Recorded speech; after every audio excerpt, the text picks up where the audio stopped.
ये टेम्पू जो आप देख रहे हैं कि राहत सामग्री लेकर नहीं जा रहा। इसके अंदर अवैध शराब थी, इसे दिल्ली लाया जा रहा था। 7,500 पौवे, करीब 500 बोतलें और 1 दर्जन कंटेनर। इसके साथ ही एक ऐसा बेरोजगार युवक भी जिसे सिर्फ 15,000 रुपये महीने के लिए ये शराब ढोने का काम सौंपा गया था। 8 सितंबर की रात बुराड़ी थाना पुलिस को गुप्त सूचना मिली थी कि हरियाणा से भारी मात्रा में शराब दिल्ली लाई जा रही है, जो कि अवैध है। सूचना थी कि टेम्पू में पशु चारा की बोरियों के नीचे माल छिपा कर रखा गया है। एसआई जितेंद्र सिंह की अगुवाई में पुलिस टीम तैयार हुई। हेड कांस्टेबल अमर सिंह, मुकेश नैन और आशीष ने रात करीब 10:30 बजे पिलर नंबर 349 आरसीसी रोड के पास नाका लगाया। कुछ ही देर में मुकुंदपुर की ओर से एक टाटा इंटेंटो टेम्पो आता दिखाई दिया। टीम ने उसे रोका और ड्राइवर से पूछताछ की। संतोषजनक जवाब नहीं दे पाया। पुलिस ने टेम्पो की तलाशी ली। बोरे के पीछे छिपी असलियत सामने आ गई। 185 कंटेनर शराब से भरे हुए मिले। इन कंटेनरों में 7,500 पौवे संतरा मसालेदार रेस 7 और नाइट ब्लू ब्रांड के थे और 420 बोतलें मुरथल नंबर 1 ब्रांड की। ये सभी शराब हरियाणा में बिक्री के लिए थी, लेकिन उन्हें दिल्ली में गैर कानूनी तरीके से खपाने के लिए लाया जा रहा था। मौके पर ही ड्राइवर गिरफ्तार कर लिया गया और उसकी पहचान गुलवीर सिंह उर्फ गुड्डू उर्फ नवीन, उम्र 26 वर्ष, निवासी बुलंदशहर उत्तर प्रदेश के रूप में हुई। गुलवीर से पूछताछ में ये बात सामने आई कि वो पेशे से ड्राइवर है और पढ़ाई बीच में ही छोड़ चुका है। आर्थिक तंगी से जूझते हुए उसने जल्द कमाई के चक्कर में ये काम शुरू कर लिया था। दिल्ली के टीकरी गांव का रहने वाला संदीप नाम का शख्स उसे इस धंधे में लाया। शर्त यह थी कि हर महीने 15,000 रुपये दिए जाएंगे, बस शराब उठाकर दिल्ली पहुंचानी होगी।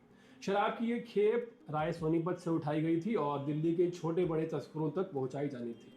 टेम्पू भी संदीप ने ही उपलब्ध करवाया था, मगर पुलिस की सजगता की वजह से ये योजना नाकाम हो गई। दिल्ली और हरियाणा की सीमाओं पर शराब माफियाओं का नेटवर्क लंबे समय से सक्रिय है। हरियाणा में शराब सस्ती मिलती है और वहां के कई ब्रांड दिल्ली में तस्करी कर बेचे जाते हैं।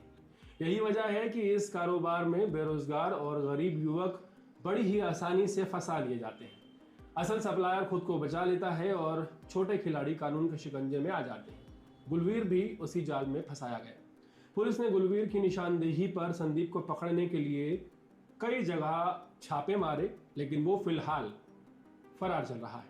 अब पुलिस तकनीकी निगरानी और जमीनी जानकारी के जरिए उसकी तलाश कर रही है। साथ ही ये भी पता लगाने की कोशिश कर रही है कि इस नेटवर्क में और कौन कौन लोग शामिल हैं। इस पूरी कार्रवाई में पुलिस की तत्परता और सतर्कता की झलक साफ दिखाई देती है।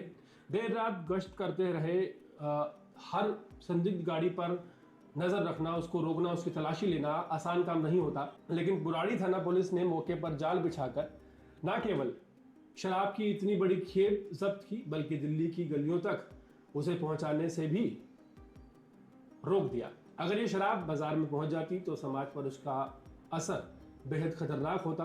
अवैध शराब अक्सर घटिया और नकली केमिकल से बनाई जाती है, जिसे जानलेवा साबित हो सकती है। दूसरी तरफ इस धंधे से कमाया गया काला पैसा अन्य अपराधों को जन्म देता है। इसलिए पुलिस के लिए यह सिर्फ शराब पकड़ने की कार्रवाई नहीं, बल्कि समाज को बचाने का एक बड़ा कदम है। तारीफ करनी होगी यहाँ पर बुराड़ी पुलिस की। गुलवीर के खिलाफ पुलिस ने आबकारी अधिनियम की धारा 33/58 के तहत मुकदमा दर्ज कर लिया है। उसका आपराधिक रिकॉर्ड खंगाला जा रहा है। फिलहाल शराब और टेम्पू पुलिस के कब्जे में है और अगला लक्ष्य संदीप को पकड़कर पूरे नेटवर्क की जड़ों तक जाने का है। ये कहानी बताती है कि लालच कितनी जल्दी इंसान को गलत राह पर ले जाता है। मात्र 15,000 रुपये की मासिक कमाई के लालच में गुलवीर ने अपने जीवन को जोखिम में डाल दिया। लेकिन सच यह है कि कानून की नजर से बचना मुश्किल है। पुलिस लगातार ऐसे नेटवर्क को तोड़ने की कोशिश में लगी हुई है।